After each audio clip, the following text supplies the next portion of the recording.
Hi, welcome back to the shed for episode 4 of the Jurgs cut build. And in this episode, we're going to take the basic body shape that we cut last time, add the roundovers and the contours and make it look an awful lot more like a base 6. So we left last time with the basic shape of the body cut out, and we'd just filled a few little holes around the edge. That's all gone off and I've sanded it down now, so we're ready to put the roundover on. And basically this guitar will have quite a heavy roundover on it. It will also have a comfort cut for the forearm and on the back.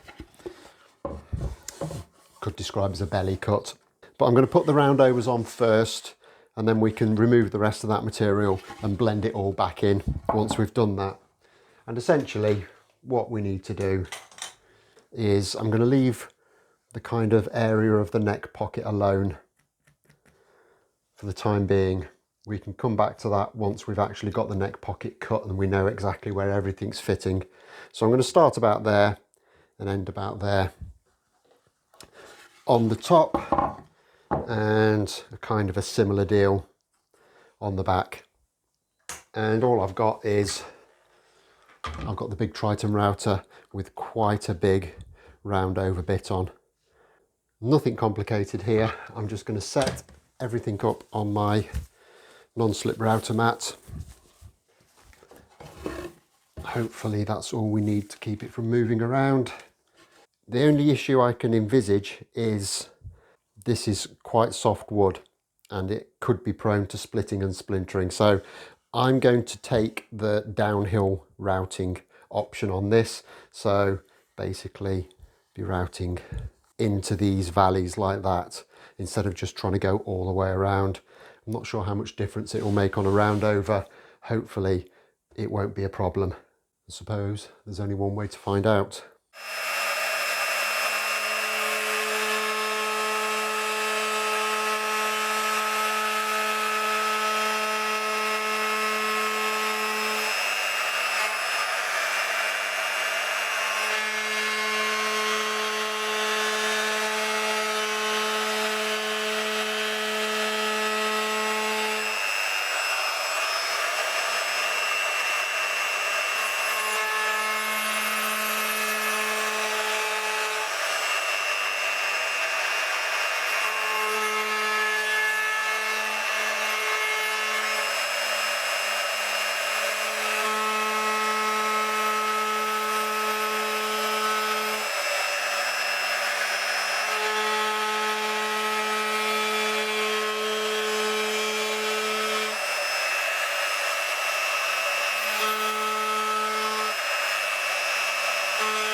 Well, that's gone very nicely.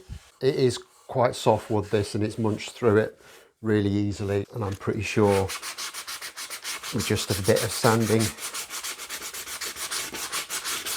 to tidy up the rough edges, that'll be absolutely fine. So that's good. Very, very happy with that. So we'll flip it over. We'll do the routing on the top as well, and then we can start to look at getting these comfort cuts done.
Okay, so that's all gone wonderfully. In a few places it had kind of raised a little bit of fuzzy grain as I've gone round with the router, but it's really just a case of a quick sand down and that's gone away. I'm going to have to give them a little bit of a sand just to blend that in, because there is a fairly sharp edge onto that radius, but that won't take very long at all, I don't think, just to kind of smooth up a little bit and blend it in to a much nicer radius. But with that done, we now need to look at the comfort cuts. But I haven't really got much to reference these off, given the way that I got the basic kind of outline for this thing. It wasn't easy to see where the cuts were on the image I was working from, so I'm going to have to kind of play this one by ear a little bit. Now, I've got a Stratocaster template, which I think will be useful for the cut on the back. But as you can see here, the cut on the top of the Stratocaster kind of extends way past the centre line. And I think if we did that with our guitar, it's going to interfere with the fitment of this tailpiece tremolo unit. So I'm going to try and keep my cut well away from there. So I think if I end it at that point, and I think through to there, and the cut on the top is actually quite straightforward because it's just a straight line like that. And I'm going to come about there at its deepest. So in theory, if I start to plane at this until I come down somewhere near this mark and then start working my way backwards towards this one, I should plane in the exact cutaway that we need. So I'm just going to go at this with the trusty number 4 plane and see if we can make this happen. I need another clamp, I think.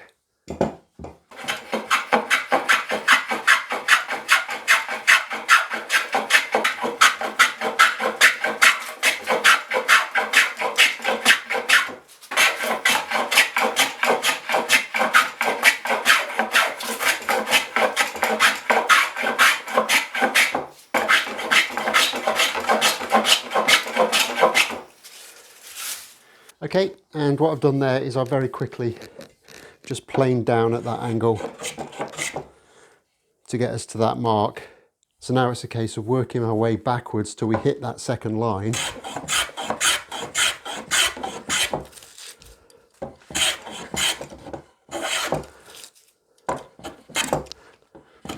Like that, just starting to break it there. And now we can work this material out in the middle until we get one nice flat plane going through there.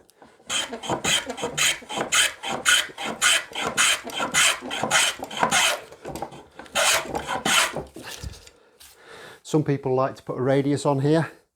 Fender never did it that way. Fenders are always very straight in this direction. So that's what I'm going to go with.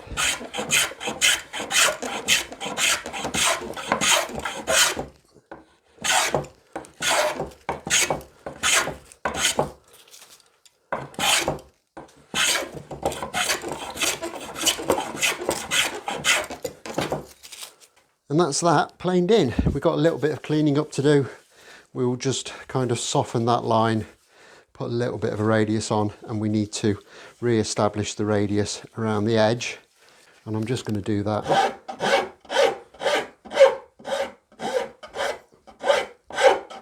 with a carving file.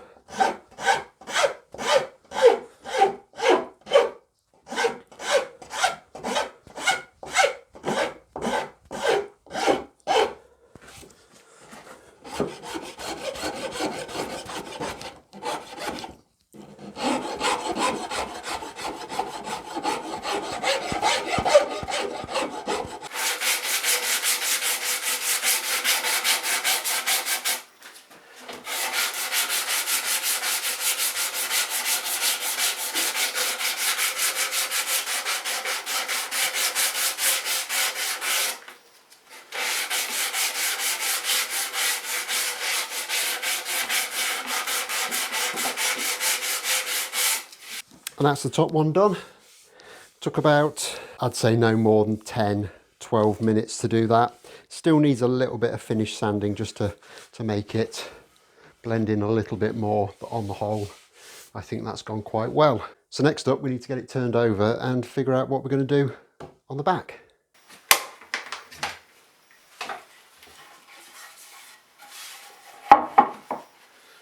Now the back is a little bit harder to kind of figure out. What I've done is I've marked on here where I want it to start and finish. I've kind of got those off the Strat template a little bit, and I think I want my cut to come to about this point. So from here, I think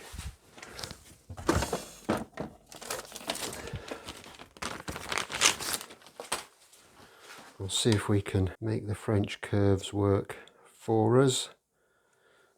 I think that looks quite nice.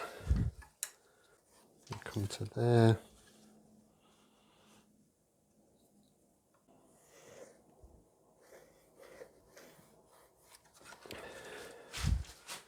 Don't like that. Get rid of that. It's lopsided. I think I need to bring my deepest part a bit deeper and a bit more in line with where the low point is here. We'll see what we can make that look like. That's better, but I think we need to be a little bit flatter.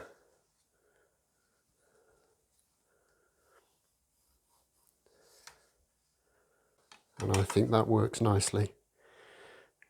And yeah, I'm happy with that. So I'm just going to mark that in a bit darker with a thicker pencil. So from there we need to also add this onto the side, and this won't be one uniform depth, it will vary. So it will start fairly deep here and then work its way out.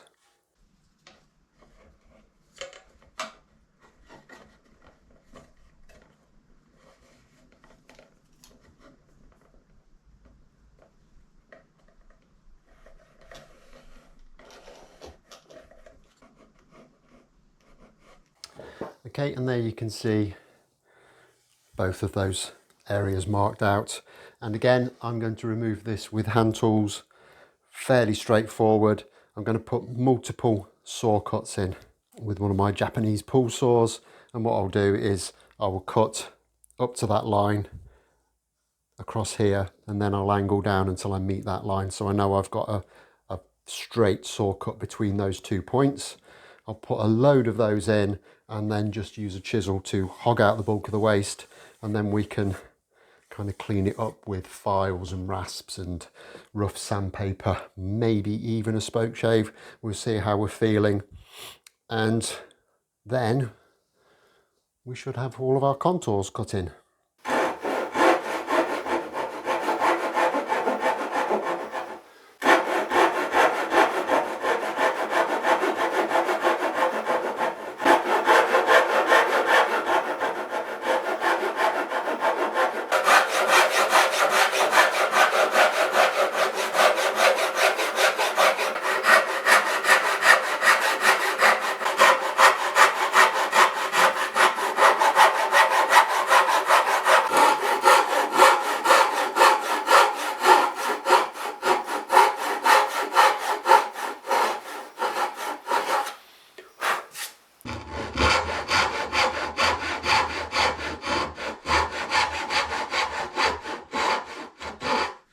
Okay, so that's all of those relief cuts done now.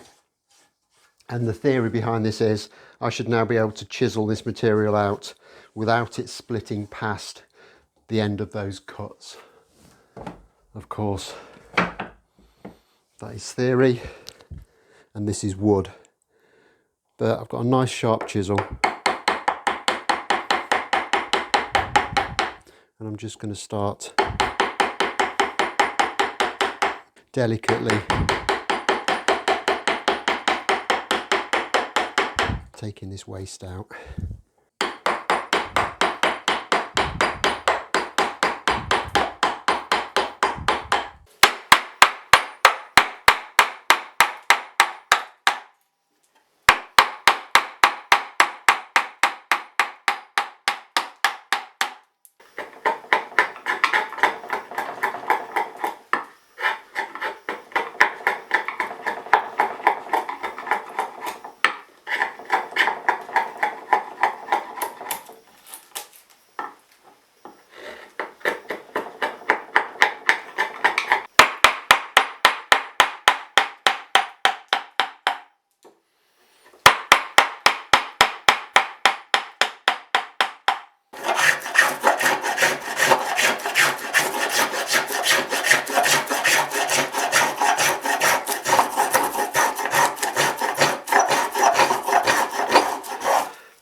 And there we have the body all shaped up. I am extremely pleased with the way that that's gone. Just looks really nice. The contour cuts have come out really nicely as well. I've uncovered a couple of additional little defects in the wood. Not particularly bothered about those. Those will fill up and they are kind of going to fall under the areas where the burst will be the strongest. There was some dark lines that ran through the body in places on the back, and they're still there to a certain extent. This obviously still needs a little bit of sanding, so we can make those a little less prominent, I think, by taking a touch more material out.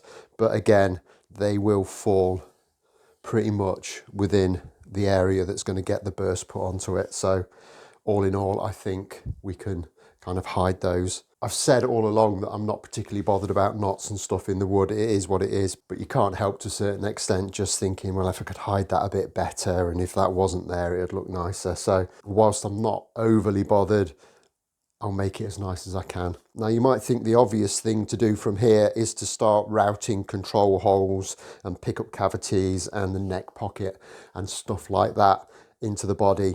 The issue I've got at the moment is I'm working off some pretty sketchy plans and none of the measurements are that precise. And the way I can make them precise is to get a measurement from the nut to the bridge. And from there I can work everything else out much more precisely. The only way I can do that is with a neck that's some way along. So I'm going to put the body to one side in the next episode and we'll get that big piece of maple out, get it cut down, get it thinned down and start laying out a neck on it. And with that done, we'll be able to move the build on a lot quicker. But that's going to be for next time. So until then, don't forget to hit the like button if you've enjoyed this, subscribe if you haven't already done so, and I'll look forward to seeing you next time. Thanks a lot for watching. Bye bye.